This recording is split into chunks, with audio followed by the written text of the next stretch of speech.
Hello guys, magandang Huwebes pong hapon po sa inyong lahat. Alam niyo guys, tuwing Huwebes, dito po talaga kami tumatambay ng aking alaga kasi nga siya may laro siya ngayon.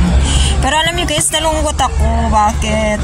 Bakit ka ba nalungkot, Cheche? Paano naman kasi guys, hindi ko talaga kasi nakita yung octopus. Siyempre yung octopus kasi siyempre kay amo yun.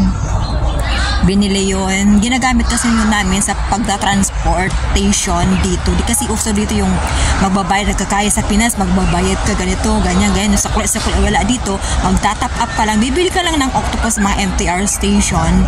Tapos tatap upan mo lang kung magkano itatap up mo, bahala na. Tapos, wala nang hassle-hassle. Tatap up mo lang, sasakay ka ng bus, minibus, MTR, o kaya kahit bumili ka, anong mabibili mo, pwede mong magamit yung octopus. Alam nyo guys, di ko talaga, nalingat lang siguro ako, di ko na malayan kung saan ko linagay. Pasensya na kayo kung hindi ako tumitingin sa camera. Kasi yung mata ko doon sa aking alaga. Siyempre, amo ko yun, baka mamaya, pagalitan ako, baka isipin, bakit ano pang ginawa ko sa octopus at nahulog. Di ko na malayan kung nahulog sa bahay, pero sa umaga guys, di ko naman yung ginamit kasi nga naglakad ako, di ko ginamit. So ginamit ko lang yung papunta ng school, yung pauwi, hindi ko na siya ginamit. Kaya parang nagtaka ako, bakit nasaan ba? Kaya nga natagalan ako.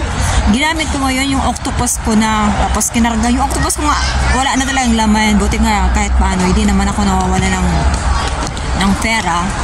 Buti nga hindi pa ako nakaalis. Naku, kung nakaalis na ako, patay. Wala talaga ako dalang pera. Octopus lang talagang lagi kong dala kasi nga may laman naman na pera yun. Pupunta kami guys ngayon ng hang-on kasi nga yung alaga ko may laro. So, mga isang oras lang naman kami doon. Ayan, ayaw ko lang siya ipakita kasi syempre, para sa privacy na rin, diba? So, punta kami doon, mga 5 to 10 minutes lang. Malapit lang naman sa may lang ng MTR. Kinunan ko na to nung nakaraan, nung nag-day off ako. Dito kami tumambay kasi. Kaya ayan na yung paglalaroan ng aking alaga. Look, left and right, okay? And guys, ang laki ng na to, palaruan na to. Tabi-tabi tong palaruan dito. Andun kami sa kabila na yun, kung mapapansin nyo. Nung linggo. Tsaka ang dami ring mga halaman dito. Ayan.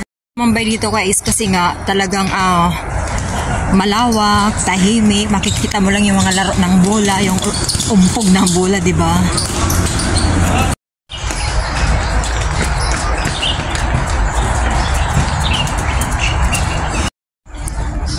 Hanggang 6:30 lang naman kami rito. So 6:30, uwi na kami.